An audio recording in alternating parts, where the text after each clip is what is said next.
Welcome to Storytime Haven, where we delve into the fascinating world of the supernatural. Today we explore Greek and Roman ghost stories by Lacy Collison-Morley. This collection takes us on a journey through ancient beliefs about the afterlife, featuring tales that intertwine mythology and the eerie specters of the past. As we listen, prepare to uncover the haunting echoes of Greek and Roman culture, where the line between the living and the dead is tantalizingly blurred.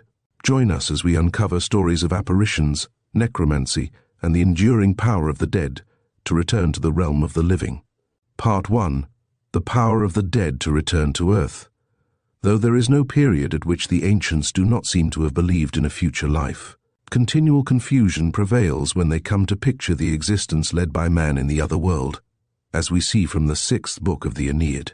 Combined with the elaborate mythology of Greece, we are confronted with the primitive belief of Italy, and doubtless of Greece too, a belief supported by all the religious rites in connection with the dead, that the spirits of the departed lived on in the tomb with the body.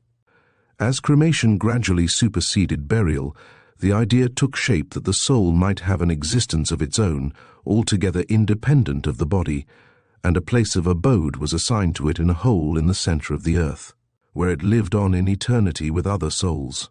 This latter view seems to have become the official theory, at least in Italy in classical days. In the gloomy, horrible Etruscan religion, the shades were supposed to be in charge of the conductor of the dead, a repulsive figure, always represented with wings and long, matted hair and a hammer, whose appearance was afterwards imitated in the dress of the man who removed the dead from the arena. Surely something may be said for Gaston Boissier's suggestion that Dante's Tuscan blood may account to some extent for the gruesome imagery of the Inferno. Cicero I tells us that it was generally believed that the dead lived on beneath the earth, and special provision was made for them in every Latin town in the Mundus, a deep trench which was dug before the Pomerium was traced and regarded as the particular entrance to the lower world for the dead of the town in question. The trench was vaulted over, so that it might correspond more or less with the sky, a gap being left in the vault which was closed with the stone of the departed, the lapis manalis. Corn was thrown into the trench which was filled up with earth, and an altar erected over it. On 3 solemn days in the year August 25, October 5, and November 8, the trench was opened and the stone removed, the dead thus once more having free access to the world above, where the usual offerings were made to them. These provisions clearly show an official belief that death did not create an impassable barrier between the dead and the living. The spirits of the departed still belonged to the city of their birth and took an interest in their old home. They could even return to it on the days when the trench of the gods of gloom lies open and the very jaws of hell yawn wide. Their rights must be respected if evil was to be averted from the state. In fact, the dead were gods with altars of their own, and Cornelia, the mother of the Gracchi, could write to her sons, "You will make offerings to me and invoke your parent as a god." Their cult was closely connected with that of the Lares, the gods of the hearth, which symbolized a fixed abode in contrast with the early nomad life. Indeed, there is practically no distinction between the Lares and the Manes, the souls of the good dead. But the dead had their own festival, the Dies Parentales, held from the 13th to the 21st of February in Rome, and in Greece the Genesia, celebrated on the 5th of Boedromion, towards the end of September, about which we know very little. There is nothing more characteristic of paganism than the passionate longing of the average man to perpetuate his memory after death, in the world round which all his hopes and aspirations clung.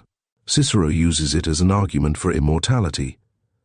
Many men left large sums to found colleges to celebrate their memories and feast at their tombs on stated occasions.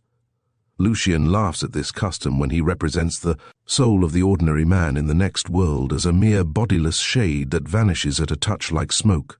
It subsists on the libations and offerings it receives from the living, and those who have no friends or relatives on earth are starving and famished. Violators of tombs were threatened with the curse of dying the last of, their race a curse which Macaulay, with his intense family affection, considered the most awful that could be devised by man. And the fact that the tombs were built by the high road, so that the dead might be cheered by the greeting of the passer-by. lends an additional touch of sadness to a walk among the crumbling ruins that line the Latin or the Appian Way outside Rome today. No one of the moderns has caught the pagan feeling towards death better than Giosuè Carducci, a true spiritual descendant of the great Romans of old, if ever there was one. He tells how one glorious June day he was sitting in school, listening to the priest outraging the verb amo, when his eyes wandered to the window and lighted on a cherry tree red with fruit, and then strayed away to the hills and the sky and the distant curve of the seashore. All nature was teeming with life, and he felt an answering thrill, when suddenly, as if from the very fountains of being within him, there welled up a consciousness of death, and with it the formless nothing, and a vision of himself lying cold, motionless, dumb in the black earth, while above him the birds sang, the trees rustled in the wind, the rivers ran on in their course, and the living revelled in the warm sun, bathed in its divine light. This first vision of death often haunted him in later years, and one realizes that such must often have been the feelings of the Romans, and still more often of the Greeks. For the joy of the Greek in life was far greater than that of the Roman. Peace was the only boon that death could bring to a pagan, and pax tecum aeterna is among the commonest of the inscriptions. The life beyond the grave was at best an unreal and joyless copy of an earthly existence, and Achilles told Odysseus that he would rather be the serf of a poor man upon earth than Achilles among the shades. When we come to inquire into the appearance of ghosts revisiting the glimpses of the moon, we find, as we should expect, that they are a vague, unsubstantial copy of their former selves on earth.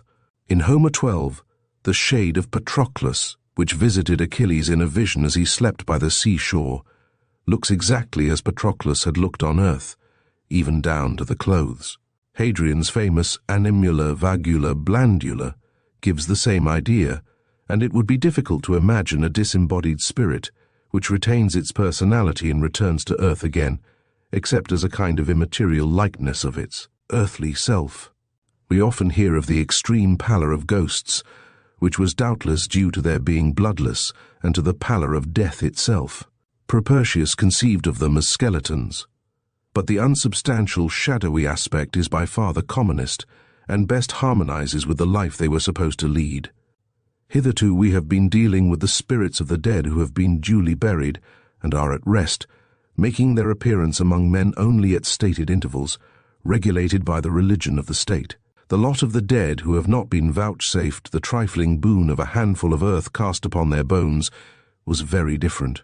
They had not yet been admitted to the world below, and were forced to wander for 100 years before they might enter Charon's boat. Aeneas beheld them on the banks of the Styx, stretching out their hands.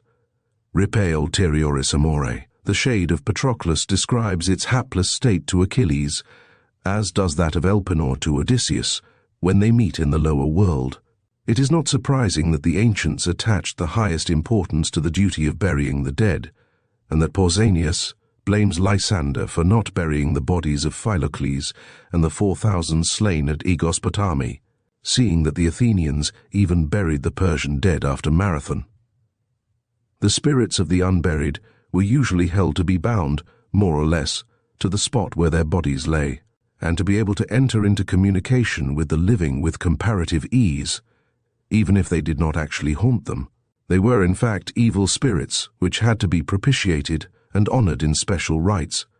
Their appearances among the living were not regulated by religion. They wandered at will over the earth, belonging neither to this world nor to the next, restless and malignant, unable to escape from the trammels of mortal life, in the joys of which they had no part. Thus in the Phaedo 15 we read of souls prowling about tombs and sepulchres, near which, as they tell us, are seen certain ghostly apparitions of souls which have not departed pure.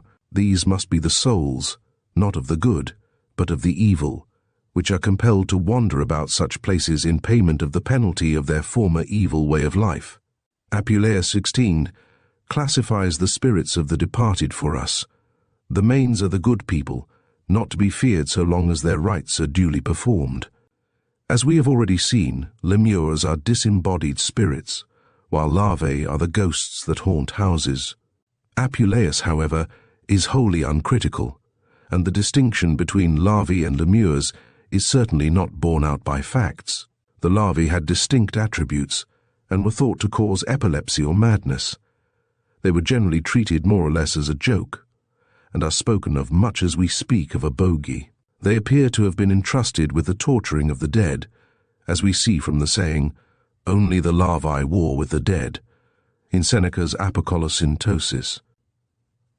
When the question of the deification of the late Emperor Claudius is laid before a meeting of the gods, Father Janus gives it as his opinion that no more mortals should be treated in this way, and that anyone who, contrary to this decree, shall hereafter be made, addressed, or painted as a god, should be delivered over to the larvae and flogged at the next games. Larva also means a skeleton, and Trimalchio, following the Egyptian custom, has one brought in and placed on the table during his famous feast. It is, as one would expect, of silver, and the millionaire freedman points the usual moral, "Let us eat, drink, and be merry, for tomorrow we die." The larvae were regular characters in the Atellane farces at Rome, where they performed various dances macabres. Can these possibly be the prototypes of the dances of death so popular in the Middle Ages? We find something very similar on the well-known silver cups discovered at Bosco Reale, though death itself does not seem to have been represented in this way. Some of the designs in the medieval series would certainly have appealed to the average bourgeois Roman of the Trimalchio type, e.g. Les Trois Vifs et les Trois Morts, the three men riding gaily out hunting and meeting their own skeletons. Such crude contrasts are just what one would expect to find at Pompeii. Lemures and larvae are often confused, but lemures is the regular word for the dead not at rest, the lemuri, or spirits of the churchyard, of some parts of modern Italy. They were evil spirits, propitiated in early days with blood. Hence the first gladiatorial games were given in connection with funerals.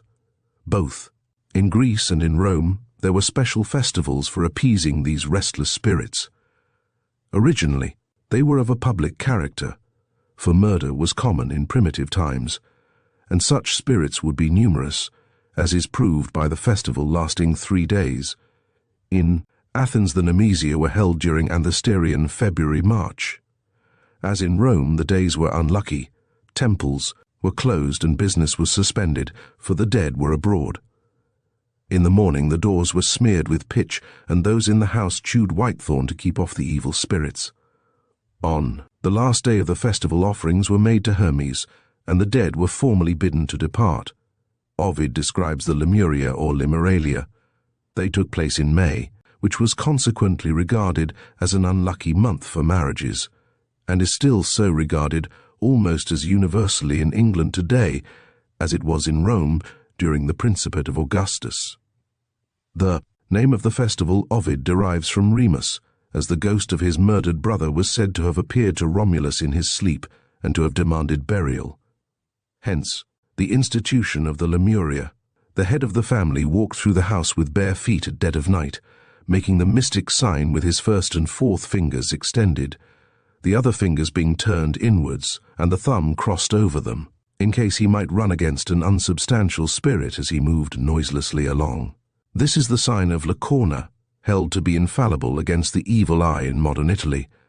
After solemnly washing his hands, he places black beans in his mouth and throws others over his shoulders, saying, "With these beans do I redeem me and mine." He repeats this ceremony 9 times without looking round, and the spirits are thought to follow unseen and pick up the beans. Then he purifies himself once more and clashes brass, and bids the demons leave his house. When he has repeated 9 times Manes Exite Paterni, he looks round, and the ceremony is over, and the restless ghosts have been duly laid for a year. Lamiae haunted rooms, which had to be fumigated with sulphur, while some mystic rites were performed with eggs before they could be expelled. The dead not yet at rest were divided into 3 classes. Those who had died before their time, the Greek, aroi, who had to wander till the span of their natural life was completed, those who had met with violent deaths, the Greek, biaiothonatoi, and the unburied, the Greek, ataphoi. In the hymn to Hecate, to whom they were especially attached, they are represented as following in her train and taking part in her nightly revels in human shape. The lot of the murdered is no better.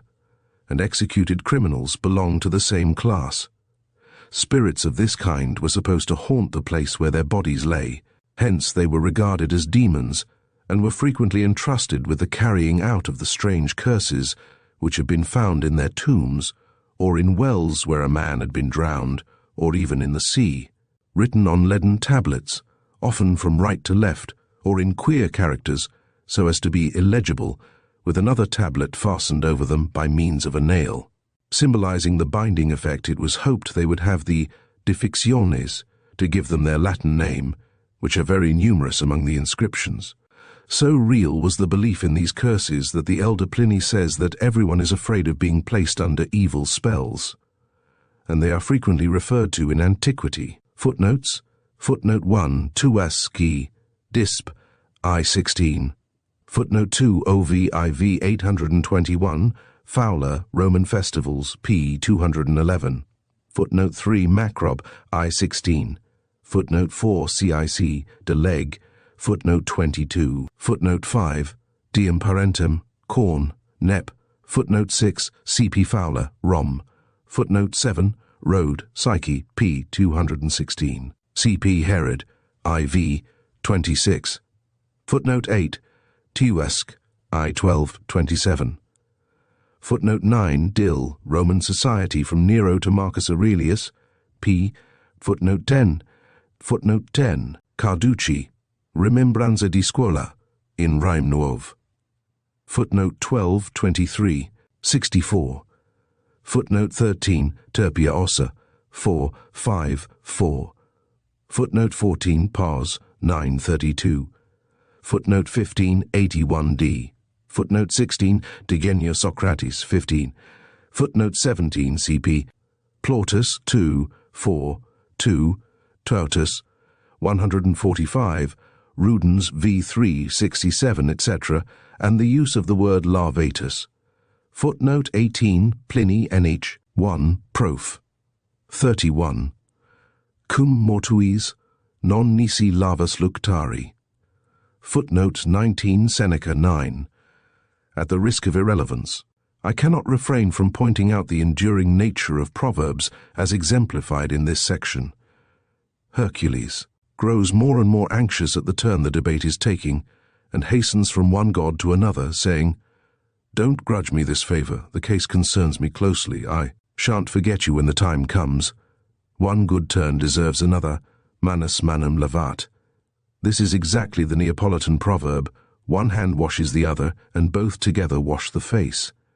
Una mano lava l'altra e tutte due si lavano la faccia is more or less the modern version. In chapter 7th, we have also Gallum in suo sterculino plurimum possi, which corresponds to our own. Every cock crows best on its own dunghill. Part 2, the belief in ghosts in Greece and Rome. Ghost stories play a very subordinate part in classical literature, as is only to be expected. The religion of the hard-headed practical Roman was essentially formal, and consisted largely in the exact performance of an elaborate ritual. His relations with the dead were regulated with a care that might satisfy the most litigious of ghosts, and once a man had carried out his part of the bargain, he did not trouble his head further about his deceased ancestors, so long as he felt that they, in their turn, were not neglecting his interests. Yet, the average man in Rome was glad to free himself from burdensome and expensive duties towards the dead that had come down to him from past generations, and the ingenuity of the lawyers soon devised a system of sham sales by which this could be successfully and honorably accomplished. 25. Greek religion, it is true, found expression to a large extent in mythology, but the sanity of the Greek genius in its best days kept it free from excessive superstition. Not till the invasion of the West by the cults of the East do we find ghosts and spirits at all common in literature. The belief in apparitions existed, however, at all times, even among educated people.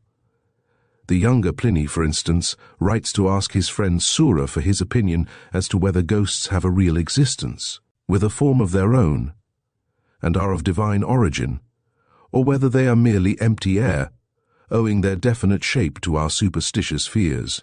We must not forget that Suetonius, whose superstition has become proverbial, was a friend of Pliny, and wrote to him on one occasion, begging him to procure the postponement of a case in which he was engaged, as he had been frightened by a dream. Though Pliny certainly did not possess his friend's amazing credulity, he takes the request with becoming seriousness, and promises to do his best, but he adds that the real question is whether Suetonius's dreams are usually true or not. He then relates how he himself once had a vision of his mother-in-law, of all people, appearing to him and begging him to abandon a case he had undertaken. In spite of this awful warning, he persevered, however, and it was well that he did so, for the case proved the beginning of his successful career at the bar. His uncle, the elder Pliny, seems to have placed more faith in his dreams, and wrote his account of the German wars entirely because he dreamt that Drusus appeared to him and implored him to preserve his name from oblivion. The Plinys were undoubtedly two of the ablest and most enlightened men of their time, and the belief in the value of dreams is certainly not extinct among us yet. If we possess Artemidorus's book on the subject for the ancient world, we have also the Smorfia of today, so dear to the heart of the lotto-playing Neapolitan, which assigns a special number to every conceivable subject that can possibly occur in a dream, not excluding motu che pal, the dead man that speaks for the guidance of the believing gambler in selecting the numbers. He is to play for the weak. Plutarch placed great faith in ghosts and visions. In his Life of Dion, he notes the singular fact that both Dion and Brutus were warned of their approaching deaths by a frightful spectre. It has been maintained, he adds, that no man in his senses ever saw a ghost, that these are the delusive visions of women and children, or of men whose intellects are impaired by some physical infirmity, and who believe that their diseased imaginations are of divine origin. But if Dion and Brutus, men of strong and philosophic minds, whose understandings were not affected by any constitutional infirmity, if such men could place so much faith in the appearance of spectres as to give an account of them to their friends, I see no reason why we should depart from the opinion of the ancients that men had their evil genii, who disturbed them with fears and distressed their virtues. In the opening of the Philipseudas, Lucian asks what it is that makes men so fond of a lie, and comments on their delight in romancing themselves, which is only equalled by the earnest attention with which they receive other people's efforts in the same direction. Tychiades goes on to describe his visit to Eucrates, a distinguished philosopher who was ill in bed. With him were a Stoic, a Peripatetic, a Pythagorean, a Platonist, and a doctor, who began to tell stories so absurd and abounding in such monstrous superstition that he ended by leaving them in disgust. None of us have, of course, ever been present at similar gatherings, where, after starting with the inevitable Glamis mystery, everybody in the room has set to work to outdo his neighbor in marvelous yarns, drawing on his imagination for additional material, and, like Eucrates, being ready to stake the lives of his children on his veracity. Another scoffer was Democritus of Abdera, who was so firmly convinced of the non-existence of ghosts that he took up his abode in a tomb and lived there night and day for a long time. Classical ghosts seem to have affected black rather than white as their favorite color. Among the features of the gruesome entertainments with which Domitian loved to terrify his senators were handsome boys, who appeared naked with their bodies painted black, like ghosts, and performed a wild dance.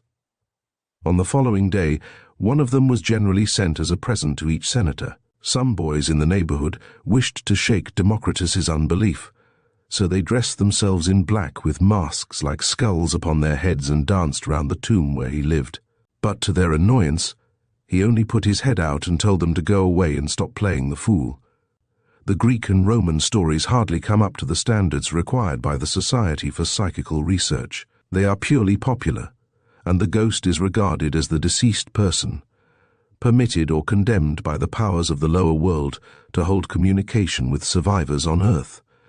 Naturally, they were never submitted to critical inquiry, and there is no foreshadowing of any of the modern theories that the phenomenon, if caused by the deceased, is not necessarily the deceased, though it may be an indication that some kind of force is being exercised after death which is in some way connected with a person previously known on Earth, or that the apparitions may be purely local.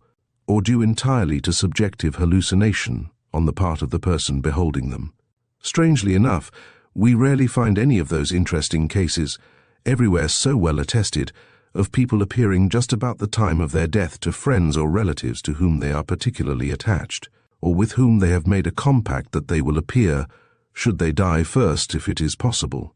The classical instance of this is the well-known story of Lord Brougham, who, while taking a warm bath in Sweden, saw a school friend whom he had not met for many years, but with whom he had long ago committed the folly of drawing up an agreement written with our blood, to the effect that whichever of us died first should appear to the other, and thus solve any doubts we had entertained of the life after death.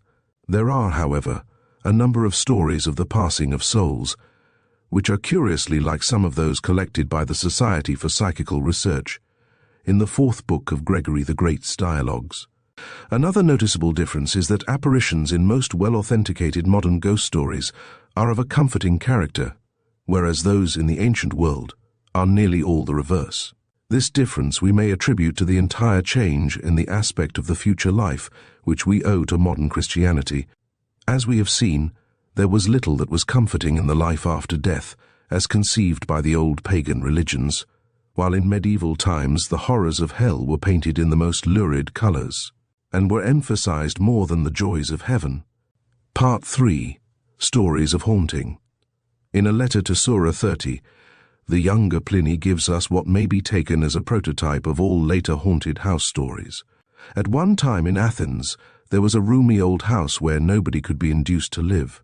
In the dead of night, the sound of clanking chains would be heard, distant at first, proceeding doubtless from the garden behind or the inner court of the house, then gradually drawing nearer and nearer, till at last there appeared the figure of an old man with a long beard, thin and emaciated, with chains on his hands and feet. The house was finally abandoned, and advertised to be let or sold at an absurdly low price. The philosopher Athenodorus read the notice on his arrival in Athens, but the smallness of the sum asked aroused his suspicions. However, as soon as he heard the story, he took the house. He had his bed placed in the front court, close to the main door, dismissed his slaves, and prepared to pass the night there, reading and writing. In order to prevent his thoughts from wandering to the ghost, he worked on for some time without anything happening, but at last the clanking of chains was heard in the distance. Athenodorus did not raise his eyes or stop his work, but kept his attention fixed and listened. The sounds gradually drew nearer, and finally entered the room where he was sitting. Then he turned round and saw the apparition. It beckoned him to follow, but he signed to it to wait and went on with his work. Not till it came and clanked its chains over his very head would he take up a lamp and follow it. The figure moved slowly forward, seemingly weighed down with its heavy chains, until it reached an open space in the courtyard. There it vanished. Athenodorus marked the spot with leaves and grass, and on the next day the ground was dug up in the presence of a magistrate, when the skeleton of a man with some rusty chains was discovered. The remains were buried with all ceremony, and the apparition was no more seen. Lucian tells the same story in the Philipseudas, with some ridiculous additions, thoroughly in keeping with the surroundings. An almost exactly similar story has been preserved by Robert Wadrow, the indefatigable collector, in a notebook which he appears to have intended to be the foundation of a scientific collection of marvelous tales. Wadrow died early in the 18th century. Gilbert Rule, the founder and first principal of Edinburgh University, once reached a desolate inn in a lonely spot on the Grampians. The inn was full, and they were obliged to make him up a bed in a house nearby that had been vacant for 30 years. He walked some time in the room, says Wadrow, and committed himself to God's protection and went to bed. There were 2 candles left on the table, and these he put out. There was a large bright fire remaining. He had not been long in bed till the room door is opened, and an apparition in shape of a country tradesman came in and opened the curtains without speaking a word. Mr. Rule was resolved to do nothing till it should speak or attack him, but lay still with full composure, committing himself to the divine protection and conduct. The apparition went to the table, lighted the 2 candles, brought them to the bedside, and made some steps toward the door, looking still to the bed, as if he would have Mr. Rule rising and following.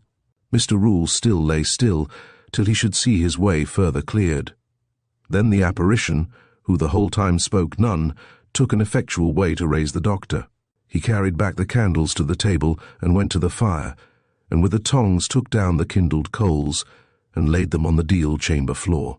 The doctor then thought it time to rise and put on his clothes, in the time of which the spectre laid up the coals again in the chimney, and going to the table, lifted the candles and went to the door, opened it, still looking to the principal, as he would have him following the candles, which he now, thinking there was something extraordinary in the case, after looking to God for direction, inclined to do.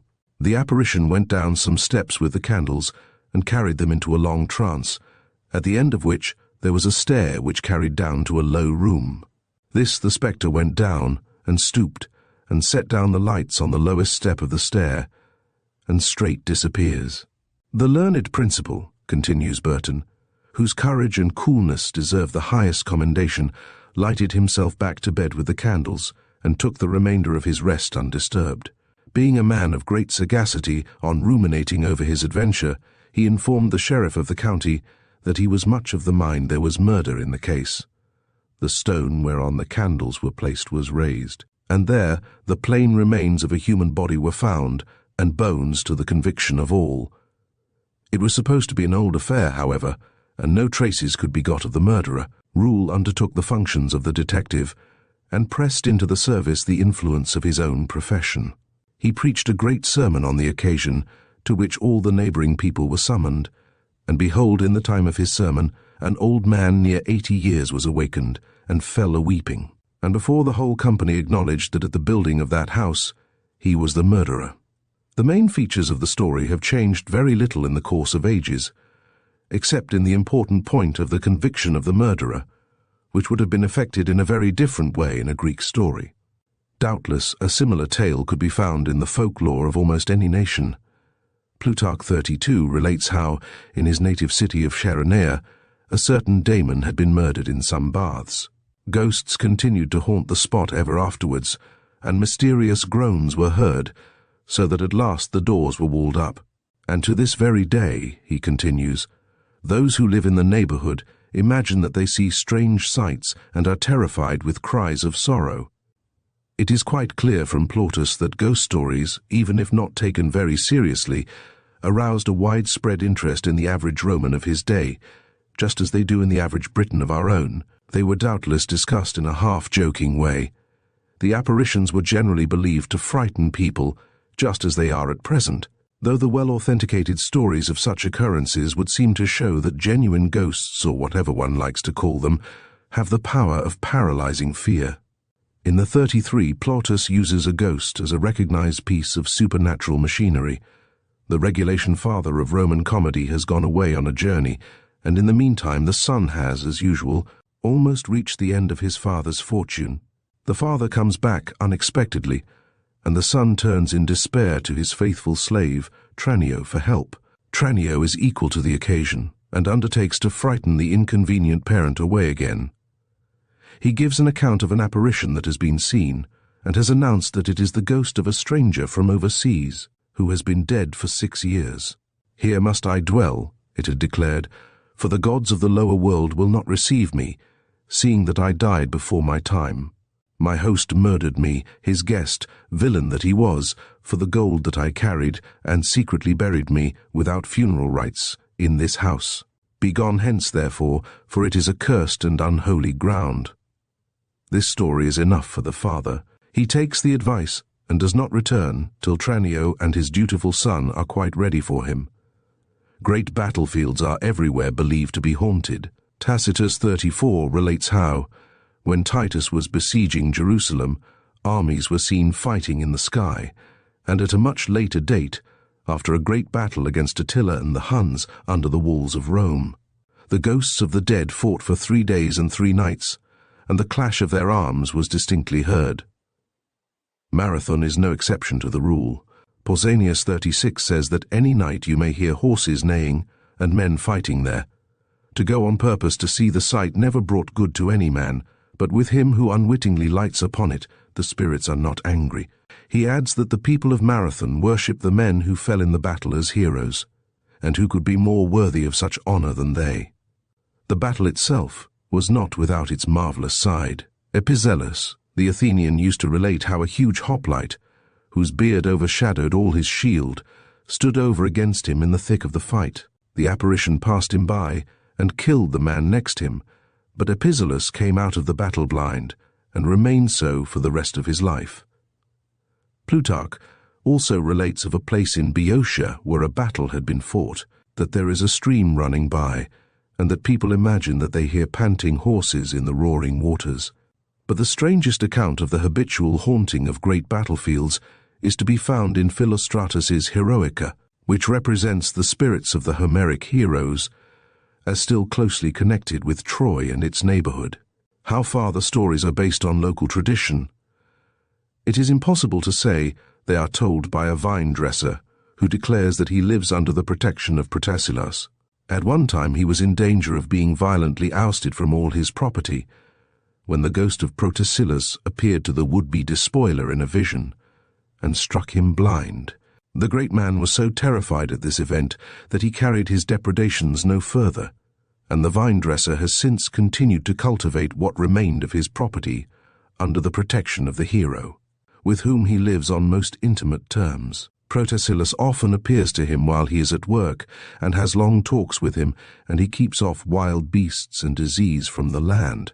Not only Protesilas, but also his men, and in fact virtually all of the giants of the mighty bone and bold emprise who fought round Troy, can be seen on the plain at night, clad like warriors with nodding plumes. The inhabitants are keenly interested in these apparitions, and well they may be, as so much depends upon them. If the heroes are covered with dust, a drought is impending. If with sweat, they foreshadow rain. Blood upon their arms means a plague, but if they show themselves without any distinguishing mark, all will be well. Though the heroes are dead, they cannot be insulted with impunity.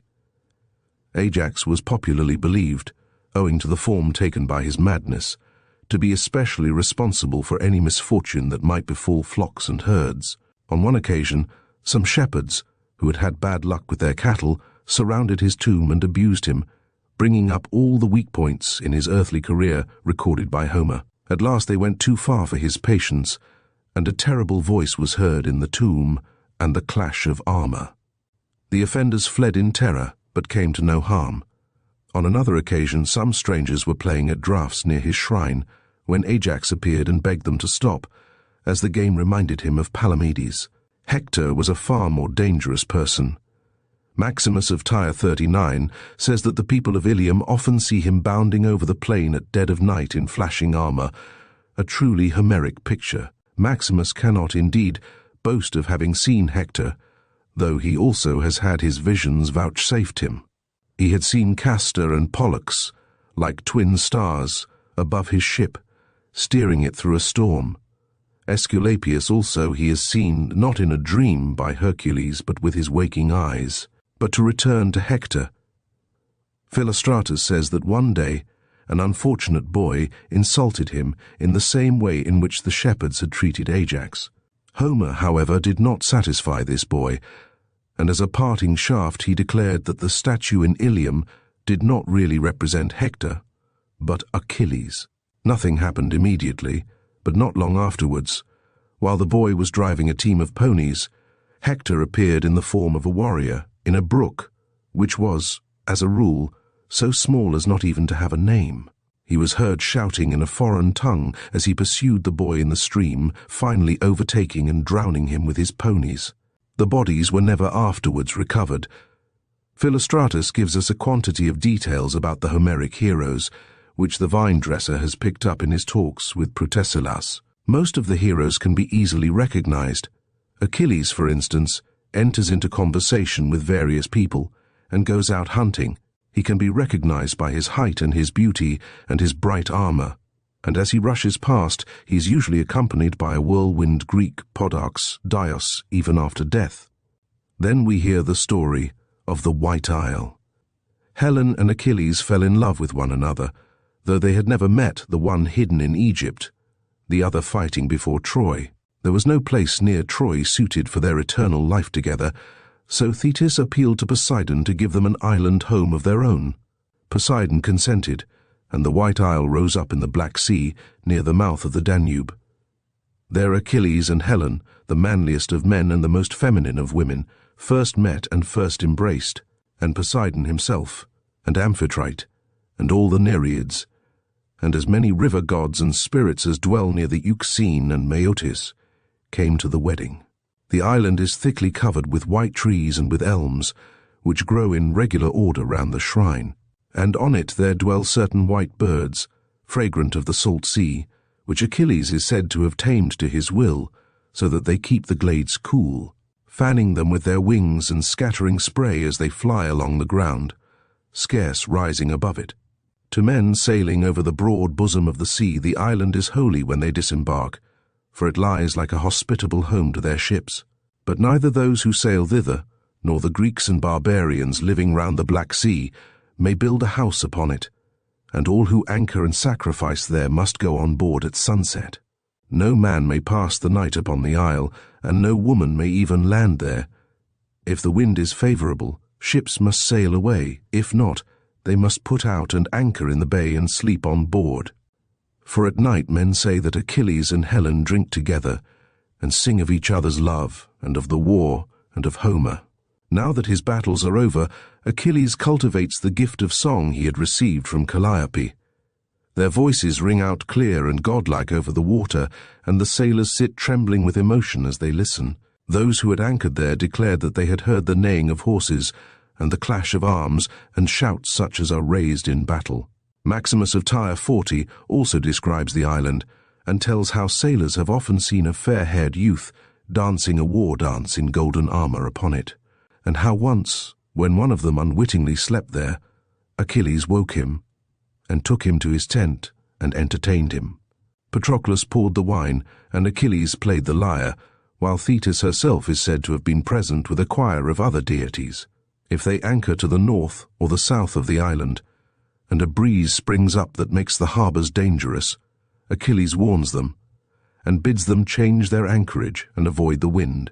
Sailors relate how, when they first behold the island, they embrace each other and burst into tears of joy. Then they put in, and kiss the land, and go to the temple to pray, and to sacrifice to Achilles. Victims stand ready of their own accord at the altar, according to the size of the ship and the number of those on board. Pausanias also mentions the White Isle. On one occasion, Leonymus, while leading the people of Croton against the Italian Locrians, attacked the spot where he was informed that Ajax Oileus, on whom the people of Locris had called for help, was posted in the van.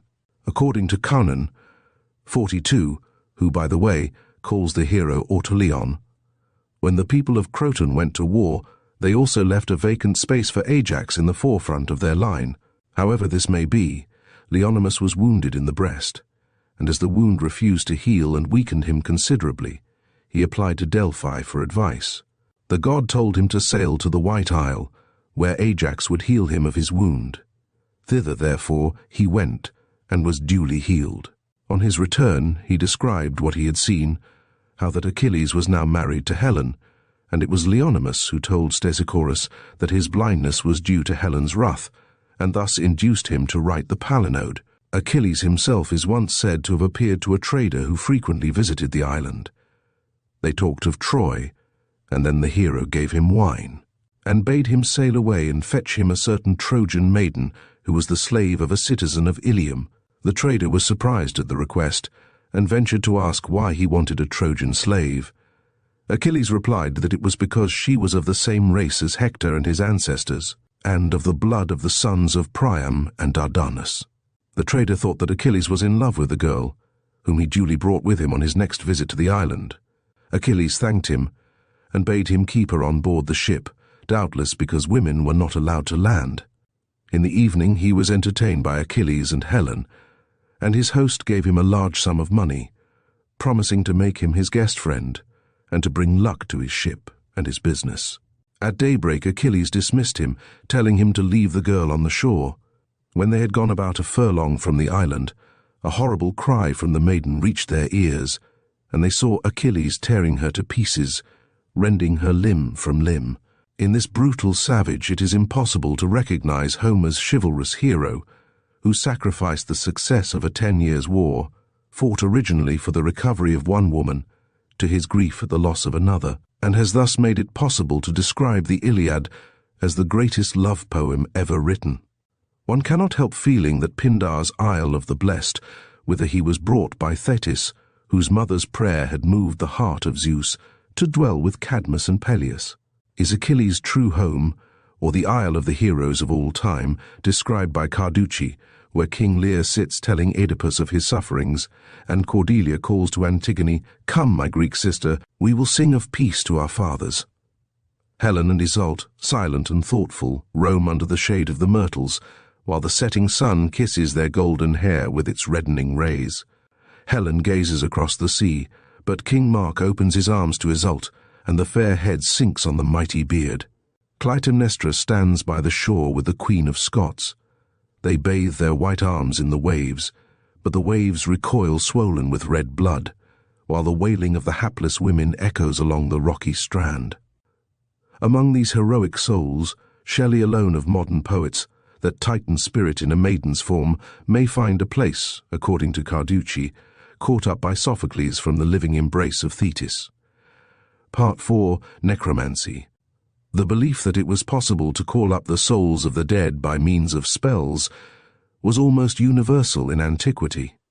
We know that even Saul, who had himself cut off those that had familiar spirits and the wizards out of the land, disguised himself and went with 2 others to consult the witch of Endor, that she called up the spirit of Samuel at his request, that Samuel asked Saul, "Why hast thou disquieted me to bring me up?" and then prophesied his ruin and death at the hands of the Philistines at Mount Gilboa. We find frequent references to the practice in classical literature. The elder Pliny 44 gives us the interesting information that spirits refuse to obey people afflicted with freckles. There were always certain spots hallowed by tradition as particularly favorable to intercourse with the dead, or even as being actual entrances to the lower world. For instance, at Heraclea in Pontus, there was a famous Greek psychomantion, or place where the souls of the dead could be conjured up and consulted, as Hercules was believed to have dragged Cerberus up to earth here. Other places supposed to be connected with this myth had a similar legend attached to them, as also did all places where Pluto was thought to have carried off Persephone. Thus we hear of entrances to Hades at Eleusis, 45 at Colonus, at Enna in Sicily, 47, up the Anapus River, one of the few streams in which the papyrus still flourishes. Lakes and seas also were frequently believed to be entrances to Hades. The existence of sulphurous fumes easily gave rise to a belief that certain places were in direct communication with the lower world. This was the case at Cumae, where Aeneas consulted the Sibyl, and at Colonus, while at Hierapolis in Phrygia there was a famous plutonium which could only be safely approached by the priests of Cybele. It was situated under a temple of Apollo, a real entrance to Hades, and it is doubtless to this that Cicero refers when he speaks of the deadly plutonia he had seen in Asia. These plutonia, or coronia, are in fact places where mephitic vapors exist. Like the Grotto del Cane and other spots in the neighborhood of Naples and Pozzuoli, the priests must either have become used to the fumes or have learnt some means of counteracting them. Otherwise their lives can hardly have been more pleasant than that of the unfortunate dog which used to be exhibited in the Naples grotto. Though the control of these very realistic entrances to the kingdom of Pluto must have been a very profitable business, well worth a little personal inconvenience. Others are mentioned by Strabo at Magnesia and Myus, 52, and there was one at Cyllene, in Arcadia. In addition to these, there were numerous special temples or places where the souls of the dead, which were universally thought to possess a knowledge of the future, could be called up and consulted, e.g., the temple at Phegalia in Arcadia, used by Pausanias, the Spartan commander, 53, or the Greek Necromantion, the oracle of the dead, by the river Acheron in Thesprotia, to which Periander, the famous tyrant of Corinth, had recourse, 54, and it was here, according to Pausanias, that Orpheus went down to the lower world in search of Eurydice, Lucian, 55, tells us that it was only with Pluto's permission that the dead could return to life, and they were invariably accompanied by Mercury. Consequently, both these gods were regularly invoked in the prayers and spells used on such occasions. Only the souls of those recently dead were, as a rule, called up, for it was naturally held that they would feel greater interest in the world they had just left, and in the friends and relations still alive, to whom they were really attached. Not that it was impossible to evoke the ghosts of those long dead, if it was desired. Even Orpheus and Cecrops were not beyond reach of call, and Apollonius of Tyana claimed to have raised the shade of Achilles. All oracles were originally sacred to Persephone and Pluto, and relied largely on necromancy, a snake being the emblem of prophetic power.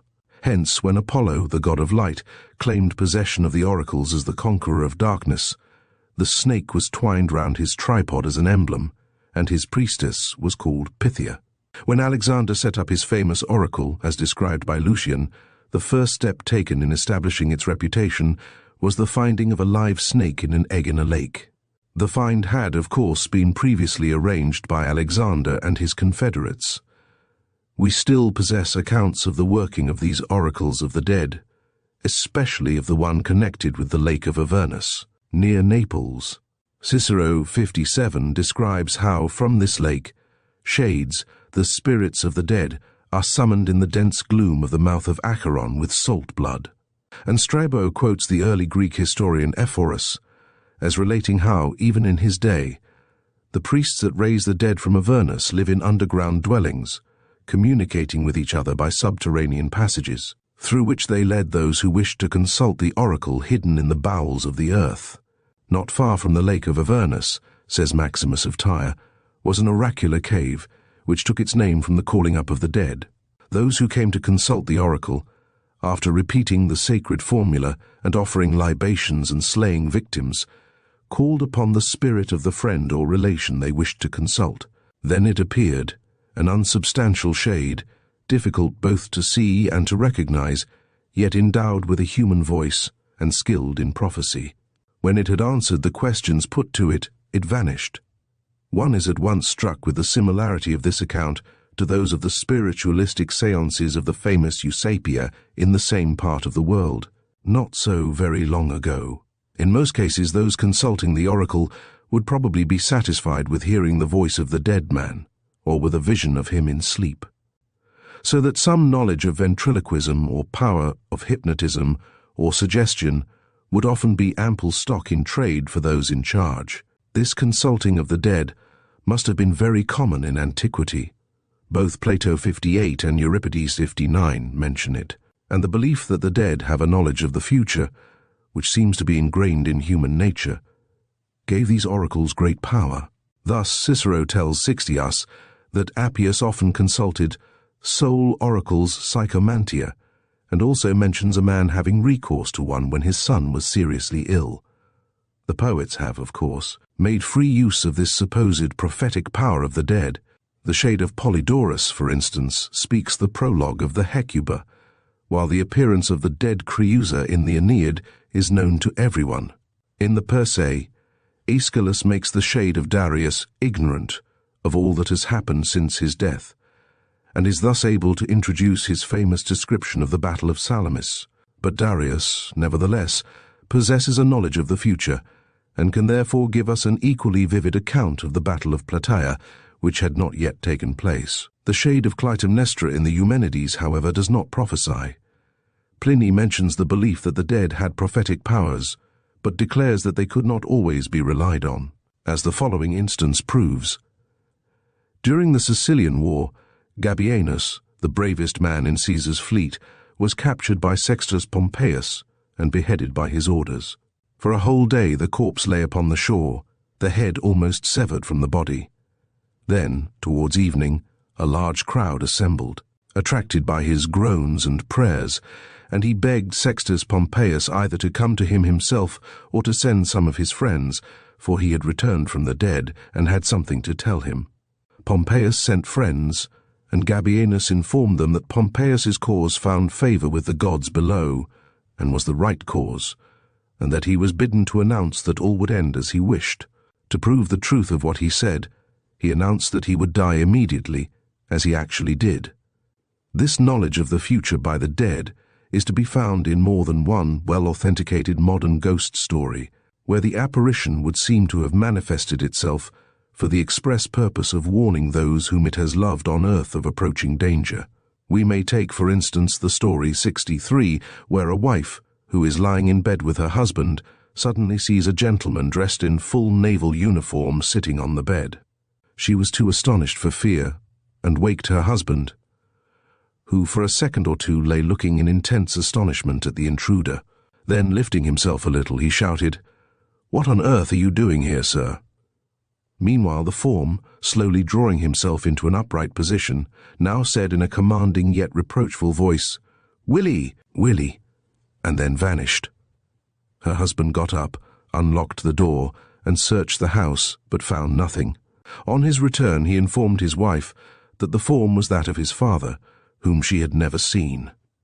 He had left the Navy before this son was born, and the son had therefore only seen his father in uniform a very few times. It afterwards came out that her husband was about to engage in some speculations which, had he done so, would have proved his ruin. But, fortunately, this vision of his father made such an impression on him that he abandoned the idea altogether. Lucan 64 describes how Sextus Pompeius went to consult Erichtho, one of the famous Thessalian witches, as to the prospects of his father's success against Caesar. During the campaign that ended in the disastrous defeat at Pharsalia, it is decided that a dead man must be called back to life, and Erichtho goes out to where a recent skirmish has taken place and chooses the body of a man whose throat had been cut, which was lying there unburied. She drags it back to her cave and fills its breast with warm blood.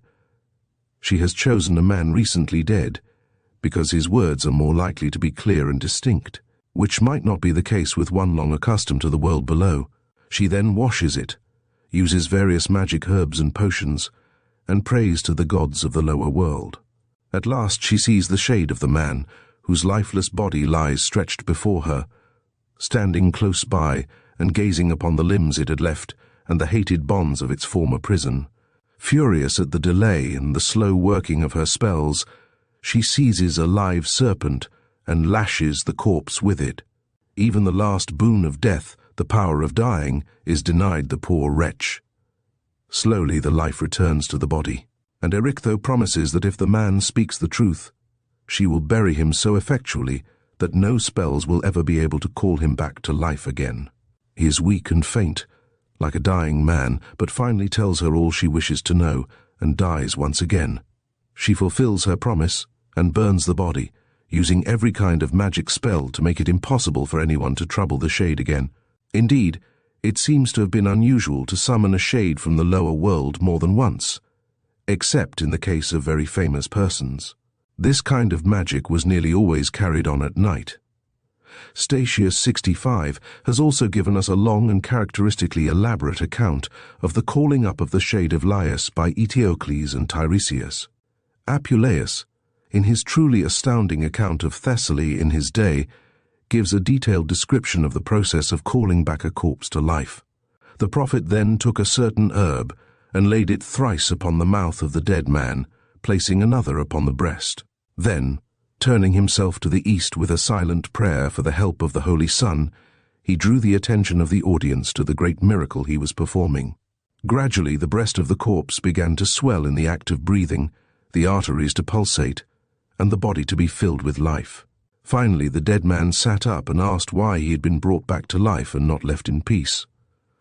One is reminded of the dead man being carried out to burial who meets Dionysus in Hades in Aristophanes' Frogs, and expresses the wish that he may be struck alive again, if he does what is requested of him. If ghosts are often represented as all loath to leave the body that they love, they are generally quite as loath to return to it, when once they have left it. Though whether it is the process of returning, or the continuance of a life which they have left that is distasteful to them, is not very clear. The painfulness of the process of restoration to life after drowning seems to favor the former explanation. These cases of resurrection are, of course, quite different from ordinary necromancy, the summoning of the shade of a dead man from the world below, in order to ask its advice with the help of a professional diviner. As religious faith decayed, and the superstitions of the East and the belief in magic gained ground, necromancy became more and more common.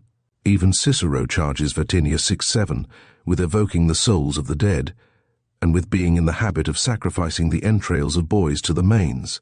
Tacitus mentions a young man trying to raise the dead by means of incantations, while Pliny 6:9 speaks of necromancy as a recognized branch of magic, and Origen classes it among the crimes of the magicians in his own day. After murdering his mother, Nero often declared that he was troubled by her spirit and by the lashes and blazing torches of the Furies. One would imagine that the similarity of his crime and his punishment to those of Orestes would have been singularly gratifying to a man of Nero's theatrical temperament. Yet we are informed that he often tried to call up her ghost and lay it with the help of magic rites. Nero, however, took particular pleasure in raising the spirits of the dead, according to the elder Pliny, who adds that not even the charms of his own singing and acting had greater attractions for him. Caracalla, besides his bodily illnesses, was obviously insane and often troubled with delusions, imagining that he was being driven out by his father and also by his brother Geta, whom he had murdered in his mother's arms, and that they pursued him with drawn swords in their hands. At last, as a desperate resource, he endeavored to find a cure by means of necromancy, and called up, among others, the shade of his father, Septimius Severus, as well as that of Commodus. But they all refused to speak to him, with the exception of Commodus, and it was even rumored that the shade of Severus was accompanied by that of the murdered Geta, though it had not been evoked by Caracalla, nor had Commodus any comfort for him. He only terrified the suffering emperor the more by his ominous words. Philostratus 7:3 has described for us a famous interview which Apollonius of Tyana maintained that he had had with the shade of Achilles. The philosopher related that it was not by digging a trench, nor by shedding the blood of rams, like Odysseus, that he raised the ghost of Achilles, but by prayers such as the Indians are said to make to their heroes. In his prayer to Achilles he said that, unlike most men, he did not believe that the great warrior was dead, any more than his master Pythagoras had done, and he begged him to show himself. Then there was a slight earthquake shock, and a beautiful youth stood before him, 9 feet in height, wearing a Thessalian cloak. He did not look like a boaster, as some men had thought him, and his expression, if grim, was not unpleasant. No words could describe his beauty, which surpassed anything imaginable. Meanwhile he had grown to be 20 feet high, and his beauty increased in proportion. His hair he had never cut. Apollonius was allowed to ask him 5 questions, and accordingly asked for information on 5 of the most knotty points in the history of the Trojan War, whether Helen was really in Troy, why Homer never mentions Palamedes, etc. Achilles answered him fully and correctly in each instance. Then suddenly the cock crew, and like Hamlet's father, he vanished from Apollonius's sight. Part 5. Visions of the dead in sleep. In most of the Greek and Roman stories that survive, the wraiths of the dead are represented as revisiting their friends on earth in sleep.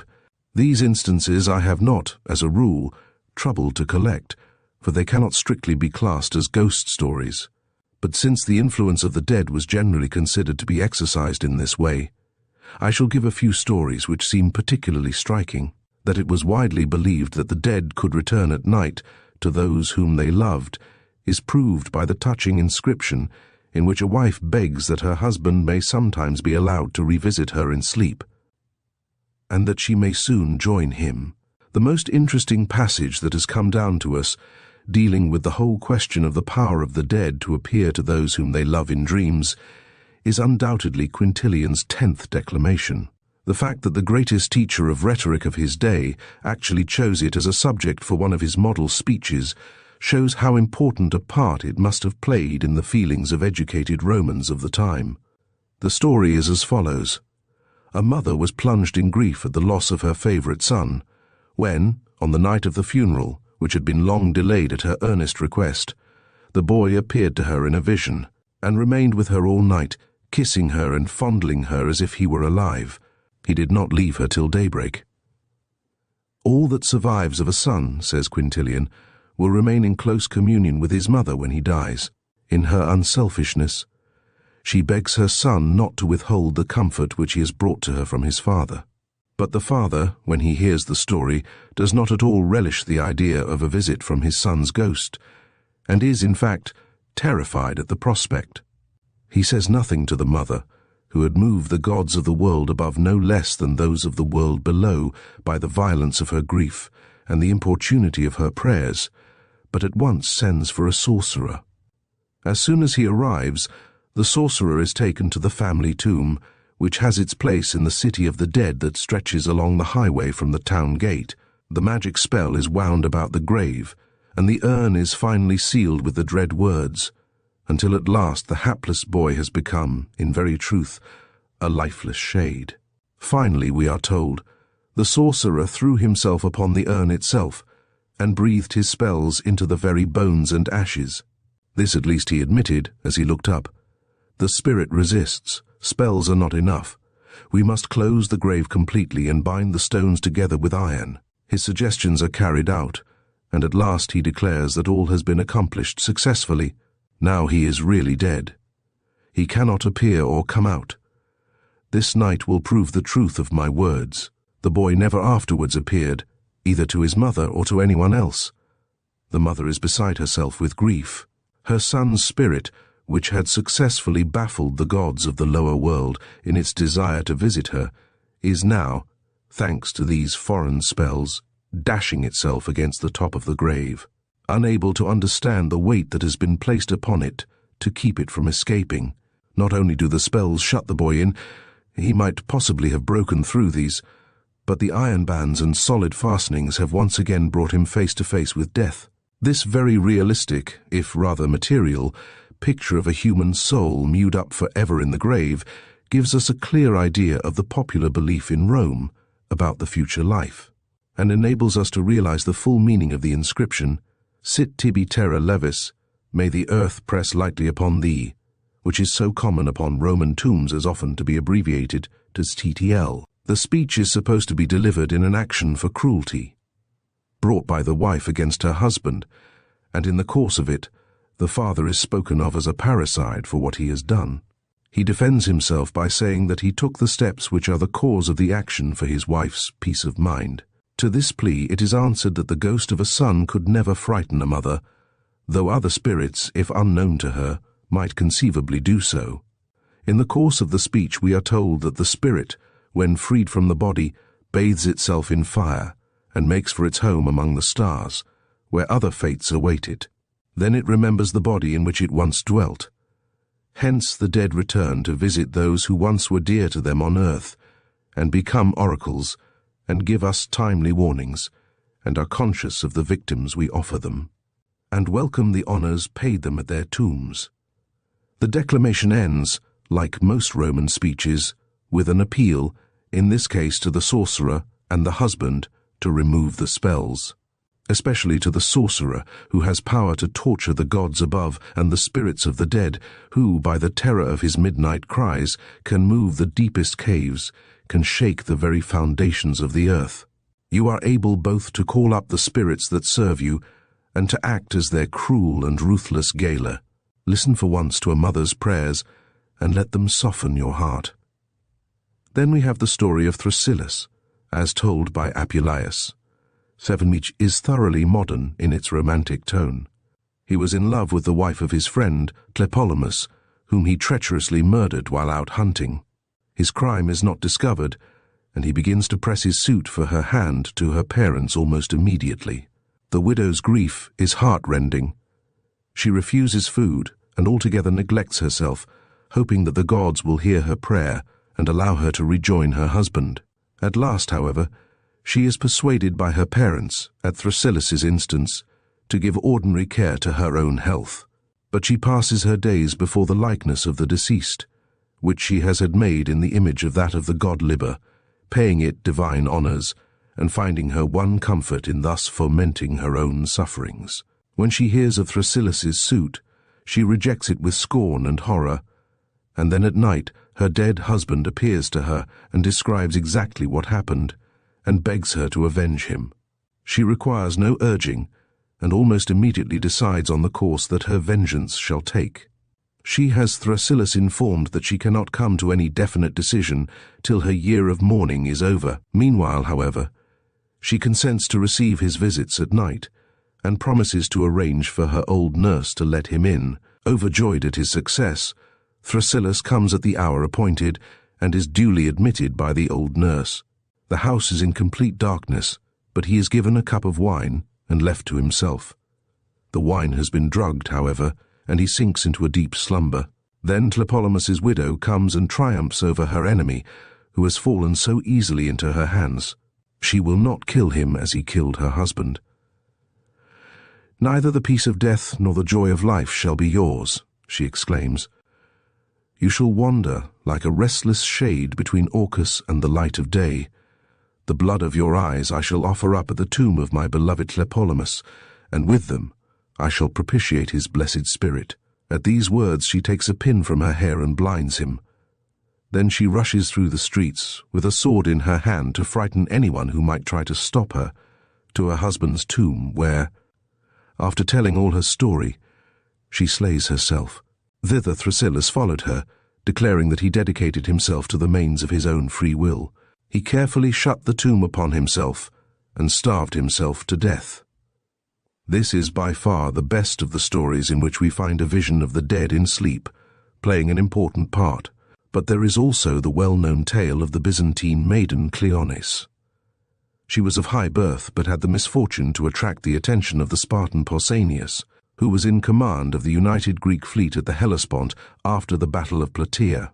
Like many Spartans, when first brought into contact with real luxury after his frugal upbringing at home, he completely lost his mental balance and grew intoxicated with the splendor of his position, endeavoring to imitate the Persians in their manners, and even aspiring, it is said, to become tyrant of the whole of Greece. Cleonice was brutally torn from her parents and brought to his room at night. He was asleep at the time, and being awakened by the noise, he imagined that someone had broken into his room with the object of murdering him, and snatched up a sword and killed her. After this her ghost appeared to him every night, bidding him go to the fate which pride and lust prepare. He is said to have visited a temple at Heraclea, where he had her spirit called up and implored her pardon. She duly appeared and told him that he would soon be delivered from all his troubles after his return to Sparta, an ambiguous way of prophesying his death, which occurred soon afterwards. She was certainly avenged in the manner of it. Before leaving these stories of visions of the dead, we must not omit to mention that charming poem of Virgil's younger days, the Culex the Gnat. Just as the first sketch of Macaulay's famous character of William III is said to be contained in a Cambridge Prize essay on the subject, so the Culex contains the first draft of some of the greatest passages in Virgil's later works, the beautiful description of the charms of country life in the Georgics, for instance, and the account of Tartarus in the 6th book of the Aeneid. The story is slight, as was usually the case in these little epics, where the purple patches are more important than the plot. A shepherd falls asleep in the shade by a cool fountain, just as he would do in southern Italy today, for his rest after the midday meal. Suddenly a snake, the horrors of which are described with a vividness that is truly Virgilian, appears upon the scene and prepares to strike the shepherd. A passing gnat, the hero of the poem, sees the danger and wakes the shepherd by stinging him in the eye. He springs up angrily, brushes it off with his hand, and dashes it lifeless to the ground. Then, to his horror, he sees the snake and promptly kills it with the branch of a tree. While he lies asleep that night, the ghost of the gnat appears to him in a dream and bitterly reproaches him for the cruel death with which it has been rewarded for its heroic services. Charon has now claimed it for his own. It goes on to give a lurid description of the horrors of Tartarus and contrasts its hard lot with that of the shepherd. When he wakes, the shepherd is filled with remorse for his conduct, and is also, perhaps, afraid of being continually haunted by the ghost of his tiny benefactor. He therefore sets to work to raise a mound in honor of the gnat, facing it with marble. Round it he plants all kinds of flowers, especially violets and roses, the flowers usually offered to the dead, and cuts on a marble slab the following inscription: "Little gnat, The shepherd dedicates to thee thy meed of a tomb in return for the life thou gavest him. There is also an interesting story of Pindar, told by Pausanias. In his old age the great poet dreamt that Persephone appeared to him and told him that she alone of all the goddesses had not been celebrated in song by him, but that he should pay the debt when he came to her. Shortly after this he died. There was, however, a relation of his, a woman then far advanced in years, who had practiced the singing of most of his hymns. To her Pindar appeared in a dream and sang the hymn to Proserpine, which she wrote down from memory when she awoke. I have included 1 or 2 stories of apparitions in dreams among those in the next section, as they seem to be more in place there. Part 6, Apparitions of the Dead. Among the tall stories in Lucian's Philipseudas 79 is an amusing account of a man whose wife, whom he loved dearly, appeared to him after she had been dead for 20 days. He had given her a splendid funeral and had burnt everything she possessed with her. One day, as he was sitting quietly reading the Phaedo, she suddenly appeared to him, to the terror of his son. As soon as he saw her, he embraced her tearfully, a fact which seems to show that she was of a more substantial build than the large majority of ghosts of the ancient world. But she strictly forbade him to make any sound whatever.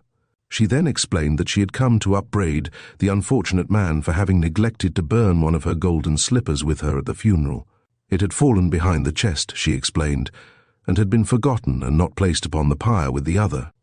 While they were talking, a confounded little Maltese puppy suddenly began to bark from under the bed, when she vanished. But the slipper was found exactly where she had described, and was duly burnt on the following day. The story is refreshingly human. This question of dress seems to have been a not infrequent source of anxiety to deceased ladies in the ancient world. Periander, the tyrant of Corinth, on one occasion wished to consult his wife's spirit upon a very important matter, but she replied, as she had doubtless often done when alive, that she would not answer his questions till she had some decent clothes to wear. Periander waited for a great festival, when he knew that all the women of Corinth would be assembled in their best, and then gave orders that they should one and all strip themselves. He burnt the clothes on a huge pyre in his wife's honor, and one can imagine his satisfaction at feeling that he had at last settled the question forever. He applied to his wife once more with a clear conscience, when she gave him an unmistakable sign that she was speaking the truth, and answered his questions as he desired. That small household matters may weigh heavily upon a woman's conscience, even nowadays, is shown by the following interesting story, which may well be compared with the foregoing. In July 1838, a Catholic priest, who had gone to Perth to take charge of a mission, was called upon by a Presbyterian woman. For many weeks past, she explained, she had been anxious to see a priest. A woman, lately dead, whom she knew very slightly, had appeared to her during the night for several nights, urging her to go to a priest and ask him to pay 3 shillings and 10pence to a person not specified. The priest made inquiries and learnt that the deceased had acted as washerwoman and followed the regiment. At last, after careful search, he found a grocer with whom she had dealt, and on being asked whether a female of the name owed him anything, the grocer turned up his books and informed him that she owed him 3 shillings and 10pence. He paid the sum. Subsequently, the Presbyterian woman came to him, saying that she was no more troubled. The spirits of the worst of the Roman emperors were, as we should expect, especially restless. Pliny 82 tells us how Fannius, who was engaged upon a life of Nero, was warned by him of his approaching death. He was lying on his couch at dead of night with a writing desk in front of him, when Nero came and sat down by his side, took up the first book he had written on his evil deeds, and read it through to the end, and so on with the second and the third. Then he vanished. Fannius was terrified, for he thought the vision implied that he would never get beyond the 3rd book of his work, and this actually proved to be the case. Nero, in fact, had a romantic charm about him, in spite of, or perhaps because of, the wild recklessness of his life, and he possessed the redeeming feature of artistic taste, like Francis I of France, or our own Charles II. He was irresistible with the ladies, and must have been the darling of all the housemaids of Rome. People long refused to believe in his death, and for many years it was confidently affirmed that he would appear again. His ghost was long believed to walk in Rome, and the church of Santa Maria del Popolo is said to have been built as late as 1099 by Pope Paschalis II, on the site of the tombs of the Domitii, where Nero was buried, near the modern Porta del Popolo, where the Via Flaminia entered the city in order to lay his restless shade. Caligula also appeared shortly after his death, and frequently disturbed the keepers of the Lamian gardens, for his body had been hastily buried there without due ceremony. Not till his sisters, who really loved him, in spite of his many faults, had returned from exile, were the funeral rites properly performed, after which his ghost gave no more trouble. On the night of the day of Galba's murder, the Emperor Otho was heard groaning in his room by his attendants. They rushed in and found him lying in front of his bed, endeavoring to propitiate Galba's ghost, by whom he declared that he saw himself being driven out and expelled. Otho was a strange mixture of superstition and skepticism, for when he started on his last fatal expedition, he treated the unfavorable omens with contempt. By this time, however, he may have become desperate. Moreover, irreligious people are notoriously superstitious, and at this period it would be very difficult to say just where religion ended and superstition began. We have one or two ghost stories connected with early Greek mythology. Scylla, the charioteer of Pelops, though Troezenius gives his name as Spherus, died on the way to Pisa and appeared to Pelops by night, begging that he might be duly buried. Pelops took pity on him and burnt 85 his body with all ceremony, raised a huge mound in his honor, and built a chapel to the Sicilian Apollo near it. He also named a town after him. Strabo even says that there was a mound in Scylla's honor at Crisa in the Troad. This dutiful attention did not go unrewarded. Scylla appeared to Pelops again, and thanked him for all he had done, and to Scylla also he is said to have owed the information by which he was able to overthrow Oenomaus in the famous chariot race, which won him the hand of Hippodamia. Pelops' shameless ingratitude to Oenomaus's charioteer, Myrtilus, who had removed the pin of his master's chariot, and thus caused his defeat and death in order to help Pelops on the promise of the half of the kingdom, is hardly in accordance with his treatment of Scylla, though it is thoroughly Greek. However, on the theory that a man who betrays one master will probably betray another, especially if he is to be rewarded for his treachery with as much as half a kingdom, Pelops was right in considering that Myrtilus was best out of the way, and he can hardly have foreseen the curse that was to fall upon his family in consequence. With this story we may compare the well-known tale of the poet Simonides, who found an unknown corpse on the shore and honored it with burial. Or it. Soon afterwards he happened to be on the point of starting on a voyage, when the man whom he had buried appeared to him in a dream and warned him on no account to go by the ship he had chosen, as it would undoubtedly be wrecked. Impressed by the vision, the poet remained behind, and the ship went down soon afterwards, with all on board. Simonides expressed his gratitude in a poem describing the event, and in several epigrams. Libanius even goes so far as to place the scene of the event at Tarentum, where he was preparing to take ship for Sicily. The tale is probably mythical. It belongs to a group of stories of the Grateful Dead, which have been the subject of an interesting book recently published by the Folklore Society. 7. Mr. Gerald doubts whether it really belongs to the cycle, as it is nearly 2 centuries earlier, even in Cicero's version, than any other yet discovered. But it certainly inspired Chaucer in his Nun's Priest's Tale, and it may well have influenced other later versions. The Jewish version is closer to the Simonides story than any of the others, and I will quote it in Mr. Gerard's words. The son of a rich merchant of Jerusalem sets off after his father's death to see the world. At Stambul he finds hanging in chains the body of a Jew, which the Sultan has commanded to be left there till his co-religionists shall have repaid the sum that the man is suspected of having stolen from his royal master. The hero pays this sum and has the corpse buried. Later, during a storm at sea, he is saved by a stone, on which he is brought to land, whence he is carried by an eagle back to Jerusalem. There a white-clad man appears to him, explaining that he is the ghost of the dead, and that he has already appeared as stone and eagle. The spirit further promises the hero a reward for his good deed in the present and in the future life. This is one of the simplest forms in which the story appears. It is generally found compounded with some other similar tale. But the main facts are that a man buries a corpse found on the seashore from philanthropic motives. Later he is met by the ghost of the dead man, who in many cases promises him help on condition of receiving, in return, half of whatever he gets. The hero obtains a wife or some other reward, and when called upon, is ready to fulfill his bargain as to sharing his possessions. Some of the characteristics of the tale are to be found in the story of Pelops and Silas, related above, which Mr. Gerard does not mention. Pausanias 90 has a story of one of Ulysses' crew. Ulysses' ship was driven about by the winds from one city to another in Sicily and Italy, and in the course of these wanderings it touched at Tecmessa. Here one of the sailors got drunk and ravished a maiden, and was stoned to death in consequence by the indignant people of the town.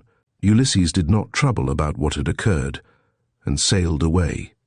Soon, however, the ghost of the murdered man became a source of serious annoyance to the people of the place, killing the inhabitants of the town, regardless of age and sex. Finally, matters came to such a pass that the town was abandoned. But the Pythian priestess bade the people return to Tecmessa and appease the hero by building him a temple and precinct of his own, and giving him every year the fairest maiden of the town to wife. They took this advice, and there was no more trouble from the ghost. It chanced, however, that Euthymus came to Tecmessa just when the people were paying the dead sailor the annual honors. Learning how matters stood, he asked to be allowed to go into the temple and see the maiden. At their meeting he was first touched with pity, and then immediately fell desperately in love with her. The girl swore to be his if he would save her. Euthymus put on his armor and awaited the attack of the monster. He had the best of the fight, and the ghost, driven from its home, plunged into the sea. The wedding was, of course, celebrated with great splendor, and nothing more was heard of the spirit of the drunken sailor.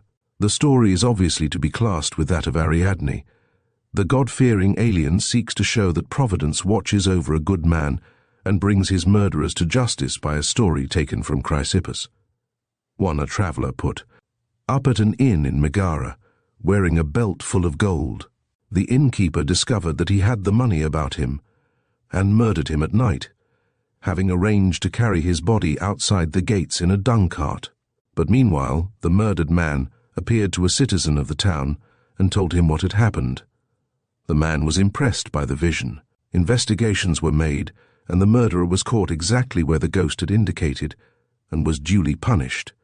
This is one of the very few stories in which the apparition is seen at or near the moment of death, as is the case in the vast majority of the well-authenticated cases collected during recent years. Aristeas of Proconnesus, a man of high birth, died quite suddenly in a fulling establishment in his native town. The owner locked the building and went to inform his relatives, when a man from Cyzicus, hearing the news, denied it, saying that Aristeas had met him on the way thither and talked to him, and when the relatives came, prepared to remove the body, they found no Aristeas, either alive or dead. Altogether, he seems to have been a remarkable person. He disappeared for 7 years, and then appeared in Proconnesus, and wrote an epic poem called Arimispea, which was well known in Herodotus's day. 240 years later he was seen again, this time at Metapontum, and bade the citizens build a shrine to Apollo, and near it erect a statue to himself, as Apollo would come to them alone of the Italian Greeks, and he would be seen following in the form of a raven. The townsmen were troubled at the apparition, and consulted the Delphic oracle, which confirmed all that Aristeas had said, and Apollo received his temple and Aristeas his statue in the marketplace. Apollonius 93 tells virtually the same story, except that in his version, Aristeas was seen giving a lesson in literature by a number of persons in Sicily at the very hour he died in Proconnesus. He says that Aristeas appeared at intervals for a number of years after his death. The elder Pliny 94 also speaks of Aristeas, saying that at Proconesus his soul was seen to leave his body in the form of a raven, though he regards the tale as in all probability a fabrication. The doctor in Lucian's Philopseudus, c. 26, declares that he knew a man who rose from the dead 20 days after he was buried, and that he attended him after his resurrection. But when asked how it was the body did not decompose or the man die of hunger, he has no answer to give. Dio Cassius 95 describes how, when Nero wished to cut a canal through the Isthmus of Corinth, blood spurted up in front of those who first touched the earth, groans and cries were heard, and a number of ghosts appeared. Not till Nero took a pickaxe and began to work himself to encourage the men was any real progress made. Pliny 9:6 quotes an interesting account from Hermotimus of Clazomenae of a man whose soul was in the habit of leaving his body and wandering abroad, as was proved by the fact that he would often describe events which had happened at a distance and could only be known to an actual eyewitness. His body, meanwhile, lay like that of a man in a trance or half dead. One day, however, some enemies of his took the body while in this state and burnt it, thus, to use Pliny's phrase, leaving the soul no sheath 97 to which it could return. No one can help being struck by the bald and meagre character of these stories as a whole. They possess few of the qualities we expect to find in a good modern ghost story. None of them can equal in pathetic beauty many of those to be found in Myers's human personality. Take, for example, the story of the Lady 98, who was waked in the night by the sound of moaning and sobbing, as of someone in great distress of mind. Finding nothing in her room, she went and looked out of the landing window, and there, on the grass, was a very beautiful young girl in a kneeling posture before a soldier, in a general's uniform, clasping her hands together and entreating for pardon, but, alas, he only waved her away from him. The story proved to be true. The youngest daughter of the old and distinguished family to which the house had belonged had had an illegitimate child.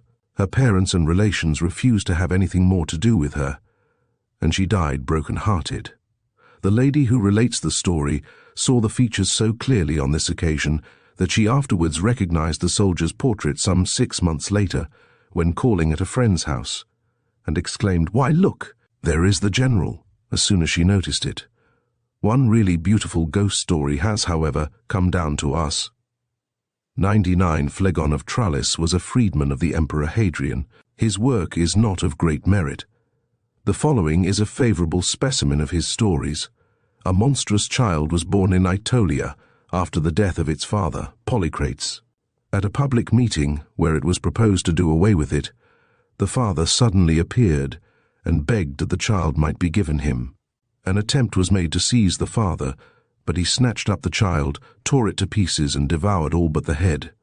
When it was proposed to consult the Delphic oracle on the matter, the head prophesied to the crowd from where it lay on the ground. Then comes the following story. The early part is missing, but Erwin Rode, in an interesting article, 100, has cleared up all the essential details. Proclus's treatises on Plato's Republic are complete only in the Vatican manuscripts. Of these may I only published fragments, 101, but an English theologian, Alexander Morus, took notes from the manuscript when it was in Florence and quoted from it in a commentary on the Epistle to the Hebrews. One of the treatises is called Greek, Pos de noin isiene kaixien epsuchen apos somatos. The ending in Phlegon 103 proves that the story was given in the form of a letter, and we learn that the scene was laid at Amphipolis, on the Strymon, and that the account was sent by Hipparchus in a letter to Aridaeus, half-brother of Alexander the Great, the events occurring during the reign of Philip II of Macedon. Proclus says that his information is derived from letters, some written by Hipparchus, others by Aridaeus. Philinian was the daughter of Demostratus and Charito. She had been married to Craterus, Alexander's famous general, but had died 6 months after her marriage. As we learn that she was desperately in love with Machates, a foreign friend from Pella who had come to see Demostratus, the misery of her position may possibly have caused her death. But her love conquered death itself, and she returned to life again 6 months after she had died, and lived with Machates, visiting him for several nights. One day an old nurse went to the guest chamber, and as the lamp was burning she saw a woman sitting by Machetes. Scarcely able to contain herself at this extraordinary occurrence, she ran to the girl's mother, calling, "Charito, demonstratus," and bade them get up and go with her to their daughter, for by the grace of the gods she had appeared alive, and was with the stranger in the guest chamber. On hearing this extraordinary story, Charito was at first overcome by it and by the nurse's excitement, but she soon recovered herself and burst into tears at the mention of her daughter, telling the old woman she was out of her senses and ordering her out of the room. The nurse was indignant at this treatment and boldly declared that she was not out of her senses, but that Charito was unwilling to see her daughter because she was afraid. At last Charito consented to go to the door of the guest chamber, but as it was now quite 2 hours since she had heard the news, she arrived too late and found them both asleep. The mother bent over the woman's figure and thought she recognized her daughter's features and clothes. Not feeling sure, as it was dark, she decided to keep quiet for the present, meaning to get up early and catch the woman. If she failed, she would ask Machetes for a full explanation, as he would never tell her a lie in a case so important. So she left the room without saying anything. But early on the following morning, either because the gods so willed it, or because she was moved by some divine impulse, the woman went away without being observed. When she came to him, Charito was angry with the young man in consequence, and clung to his knees, and conjured him to speak the truth, and hide nothing from her. At first he was greatly distressed, and could hardly be brought to admit that the girl's name was Felinian. Then he described her first coming, and the violence of her passion, and told how she had said that she was there without her parents' knowledge. The better to establish the truth of his story, he opened a coffer and took out the things she had left behind her, a ring of gold which she had given him, and a belt which she had left on the previous night. When Charito beheld all these convincing proofs, she uttered a piercing cry, and rent her clothes and her cloak, and tore her coif from her head, and began to mourn for her daughter afresh in the midst of her friends. Machetes was deeply distressed on seeing what had happened, and how they were all mourning, as if for her second funeral. He begged them to be comforted, and promised them that they should see her if she appeared. Charito yielded, but bade him be careful how he fulfilled his promise. When night fell and the hour drew near at which Felinian usually appeared, they were on the watch for her. She came, as was her custom, and sat down upon the bed. Machetes made no pretense, for he was genuinely anxious to sift the matter to the bottom, and secretly sent some slaves to call her parents. He himself could hardly believe that the woman who came to him so regularly at the same hour was really dead, and when she ate and drank with him, he began to suspect what had been suggested to him, namely, that some grave robbers had violated the tomb and sold the clothes and the gold ornaments to her father. Demostratus and Charito hastened to come at once, and when they saw her, they were at first speechless with amazement. Then, with cries of joy, they threw themselves upon their daughter. But Felinian remained cold. "Father and mother," she said, "cruel indeed have ye been in that ye grudged my living with the stranger for 3 days in my father's house, for it brought harm to no one. But ye shall pay for your meddling with sorrow. I must return to the place appointed for me, though I came not hither without the will of heaven." With these words she fell down dead, and her body lay stretched upon the bed. Her parents threw themselves upon her, and the house was filled with confusion and sorrow, for the blow was heavy indeed. But the event was strange, and soon became known throughout the town, and finally reached my ears. During the night I kept back the crowds that gathered round the house, taking care that there should be no disturbance as the news spread. At early dawn the theatre was full. After a long discussion it was decided that we should go and open the tomb, to see whether the body was still on the bier, or whether we should find the place empty, for the woman had hardly been dead 6 months. When we opened the vault where all her family was buried, the bodies were seen lying on the other biers. But on the one where Felinian had been placed, we found only the iron ring which had belonged to her lover and the gilt drinking cup Machetes had given her on the first day. In utter amazement, we went straight to Demostratus's house to see whether the body was still there. We beheld it lying on the ground, and then went in a large crowd to the place of assembly, for the whole event was of great importance and absolutely past belief. Great was the confusion, and no one could tell what to do when Hylas, who is not only considered the best diviner among us, but is also a great authority on the interpretation of the flight of birds, and is generally well versed in his art, got up and said that the woman must be buried outside the boundaries of the city, for it was unlawful that she should be laid to rest within them, and that Hermes Chthonius and the Eumenides should be propitiated, and that all pollution would thus be removed. He ordered the temples to be reconsecrated, and the usual rites to be performed in honor of the gods below. As for the king in this affair, he privately told me to sacrifice to Hermes, and to Zeus Xenius, and to Ares, and to perform these duties with the utmost care. We have done as he suggested. The stranger Machates, who was visited by the ghost, has committed suicide in despair. Now, if you think it right that I should give the king an account of all this, let me know, and I will send some of those who gave me the various details. The story is particularly interesting, as the source of Goethe's Braut von Korinth. In Goethe's poem, the girl is a Christian, while her lover is a pagan. Their parents are friends, and they have been betrothed in their youth. He comes to stay with her parents, knowing nothing of her death when she appears to him. As in the Greek story, her body is material, though cold and bloodless, and he thinks her still alive. He takes her in his arms and kisses her back to life and love, breathing his own passion into her. Then the mother surprises them, and the daughter upbraids her for her cruelty, but begs that she and her lover may be buried together, as he must pay for the life he has given her with his own. Part 7. Warning Apparitions.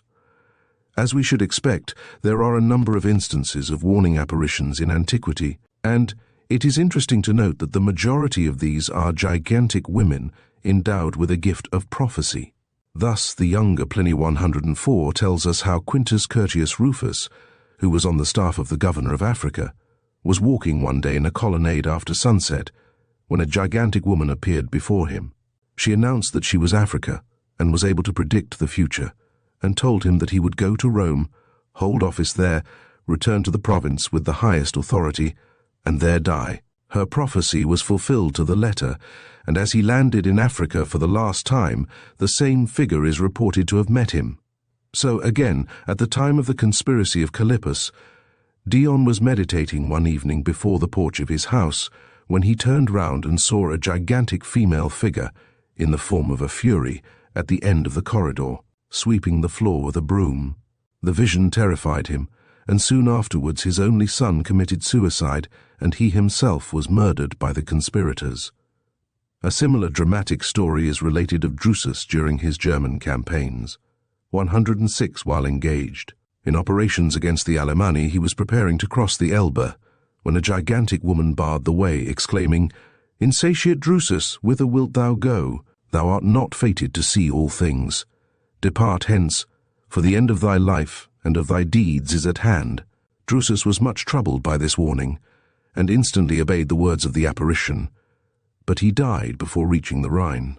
We meet with the same phenomenon again in Dio Cassius, among the prodigies preceding the death of Macrinus, when a dreadful gigantic woman, seen of several, declared that all that had happened was as nothing compared with what they were soon to endure, a prophecy which was amply fulfilled by the reign of Heliogabalus. But the most gigantic of all these gigantic women was, as we should only expect from his marvelous power of seeing ghosts. The one who appeared to Eucrates in the 107 Eucrates has seen over 1,000 ghosts in his time, and is now quite used to them, though at first he found them rather upsetting. But he had been given a ring and a charm by an Arab which enabled him to deal with anything supernatural that came in his way. The ring was made from the iron of a cross on which a criminal had been executed, and doubtless had the same value in Eucrates' eyes that a piece of the rope with which a man has been hung possesses in the eyes of a gambler. Today, on this particular occasion, he had left his men at work in the vineyard, and was resting quietly at midday, when his dog began to bark. At first he thought it was only a favourite boy of his indulging in a little hunting with some friends, but on looking up he saw in front of him a woman at least 300 feet high, with a sword 30 feet long. Her lower extremities were like those of a dragon, and snakes were coiling round her neck and shoulders. Eucrates was not in the least alarmed, but turned the seal of his ring, when a vast chasm opened in the earth, into which she disappeared. This seems rather to have astonished Eucrates, but he plucked up courage, caught hold of a tree that stood near the edge, and looked over, when he saw all the lower world lying spread before him, including the mead of asphodel, where the shades of the blessed were reclining at ease with their friends and relations, arranged according to clans and tribes.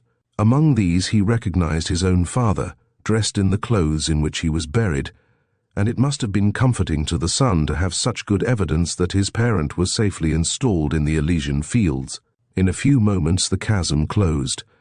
Dio Cassius, 108, relates how Trajan was saved in the great earthquake that destroyed nearly the whole of Antioch by a phantom, which appeared to him suddenly, and warned him to leave his house by the window. A similar story is told of the poet Simonides, who was warned by a spectre that his house was going to fall, and thus enabled to make his escape in time. I will include here a couple of stories which, if they cannot exactly be classed as stories of warning apparitions, are interesting in themselves, and may at least be considered as ghost stories. Pliny the Younger, 109, tells us how a slave of his, named Marcus, imagined that he saw someone cutting his hair during the night. When he awoke, the vision proved to have been a true one, for his hair lay all round him. Soon afterwards the same thing happened again. His brother, who slept with him, saw nothing, but Marcus declared that two people came in by the windows, dressed in white, and after cutting his hair, disappeared. Nothing astonishing happened, adds Pliny, except that I was not prosecuted, as I undoubtedly should have been had Domitian lived, for this happened during his principate. Perhaps the cutting of my slave's hair was a sign of my approaching doom, for accused people cut their hair as a sign of mourning. One may be allowed to wonder whether, after all, a fondness for practical joking is not even older than the age of the younger Pliny. This story, like nearly every other that we have come across, has a parallel in the Philopseudus. Indeed, Lucian seems to have covered almost the whole field of the marvelous, as understood at that time, in his determination to turn it into ridicule in that amusing dialogue.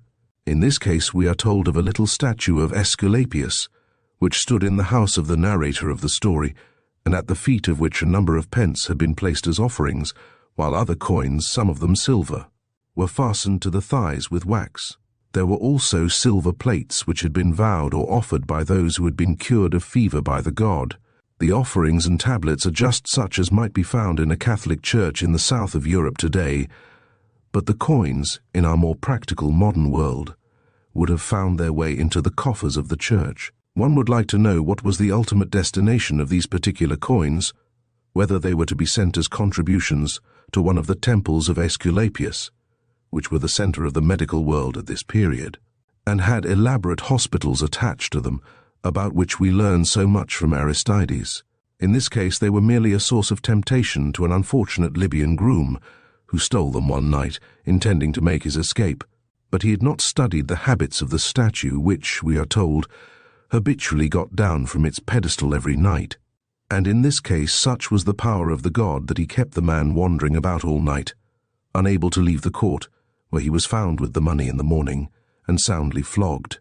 The god, however, considered that he had been let off much too easily, and he was mysteriously flogged every night, as the wheals upon him showed, till he ultimately died of the punishment.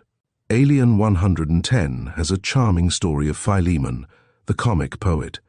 He was still, apparently, in the full vigor of his powers when he had a vision of 9 maidens leaving his house in the Piraeus and bidding him farewell. When he awoke, he told his slave the story, and set to work to finish a play with which he was then busy. After completing it to his satisfaction, he wrapped himself in his cloak and lay down upon his bed. His slave came in, and thinking he was asleep, went to wake him, when he found that he was dead. Aelian challenges the unbelieving Epicureans to deny that the 9 maidens were the 9 muses, leaving a house which was so soon to be polluted by death. Many stories naturally gather round the great struggle for the final mastery of the Roman world, which ended in the overthrow of the Republic. Shakespeare has made us familiar with the fate of the poet Cinna, who was actually mistaken for one of the conspirators against Caesar and murdered by the crowd. He dreamt, on the night before he met his death, that Caesar invited him to supper, and when he refused the invitation, took him by the hand and forced him down into a deep, dark abyss, which he entered with the utmost horror. But there is a story connected with the crossing of the Rubicon by Caesar that certainly deserves to be better known than it is.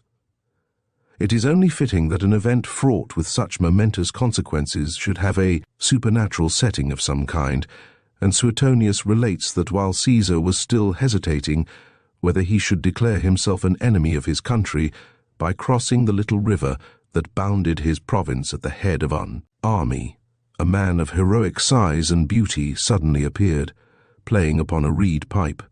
Some of the troops, several trumpeters among them, ran up to listen, when the man seized a trumpet, blew a loud blast upon it, and began to cross the Rubicon. Caesar at once decided to advance, and the men followed him with redoubled enthusiasm after what they had just seen. It is to Plutarch that we owe the famous story of the apparition that visited Brutus in his tent the night before the Battle of Philippi, and again during the battle. Shakespeare represents it to be Caesar's ghost, but has otherwise strictly followed Plutarch. It would be absurd to give the scene in any other words than Shakespeare's. 112 Brutus. How ill this taper burns. Ha! Who comes here? I think it is the weakness of mine eyes that shapes this monstrous apparition. It comes upon me. Art thou anything? Art thou some god, some angel, or some devil, that makes my blood cold, and my hair to stare? Speak to me what thou art. Ghost. Thy evil spirit, Brutus. Brutus. Why comest thou? Ghost. To tell thee thou shalt see me at Philippi. Brutus. Well, then I shall see thee again. Ghost. I at Philippi. Brutus. Why, I will see thee at Philippi then. Now I have taken heart, thou vanishest, ill spirit. I would hold more talk with thee. But it had already disappeared, only to meet Brutus again on the fatal day that followed. Thank you for joining us for this exploration of Greek and Roman ghost stories. We hope these tales have captivated your imagination and offered a glimpse into the rich tapestry of ancient beliefs about ghosts and the afterlife. Lacy Collison-Morley's work serves as a reminder that the past is never truly gone, as the spirits of yesteryear continue to resonate in our stories. If you enjoyed this journey into the supernatural, be sure to subscribe to Storytime Haven for more enchanting tales from history and beyond. Until next time, may your nights be filled with wonder and the whispers of the past.